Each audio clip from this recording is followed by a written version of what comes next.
জীবনে যদি খুব খারাপ সময় আসে, তাহলে নিজের দুঃখ কষ্টগুলোকে এমন ভাবে নিজের মাঝে আড়াল করে রেখো যেন তোমার পাশে গা ঘেঁষে বসে থাকা মানুষটিও বুঝতে না পারে ভিতর থেকে তুমি কতটা ভেঙে গিয়েছো। কখনো যেন সে বুঝতেই না পারে তোমার ভীষণ মন খারাপ, তাহলে সে তোমার মন আরো খারাপ করে দিবে। সে যেন বুঝতে না পারে কোন এক অনাকাঙ্ক্ষিত ঝড়ে ঝরে গিয়েছে তোমার জীবন বৃক্ষের সবুজ একটি পাতা। সে যেন বুঝতেই না পারে তুমি ভিতরে ভিতরে ভেঙে গিয়েছো, এটা যেন সে বুঝতেই না পারে। অতঃপর নিজেকে বোঝাও, শক্ত হও। এই সামান্য ঝড়ে ঝরে যেতে নেই, সামান্য আঘাতে ভেঙে পড়তে নেই।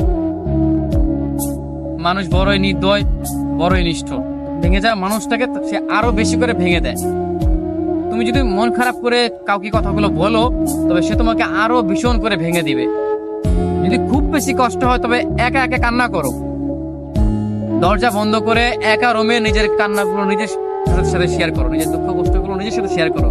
তবুও কোনো মানুষের কাছে না যাও, কোনো মানুষকে তবুও না বলো যে তোমার ভিতরে ভিতরে কেমন কষ্ট হচ্ছে, কি সেই অনুভূতি, সেগুলো তুমি মানুষের সাথে শেয়ার না করো।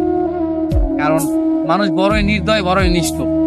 তারা ভেঙে যাওয়া মানুষগুলোকে না বাঁচিয়ে উল্টো তারা আরো বেশি করে ভেঙে দেয়। কারণ তারা জেনে যায় যে এই মানুষটা কেন কান্না করে, এই মানুষটার কেন এত দুঃখ, কি নিয়ে তার এত যন্ত্রণা, মনের মাঝে সুখ নিয়ে কেন, সেই জিনিসগুলো দিয়ে তারা এই মানুষটাকে আরো ভেঙে দেয়।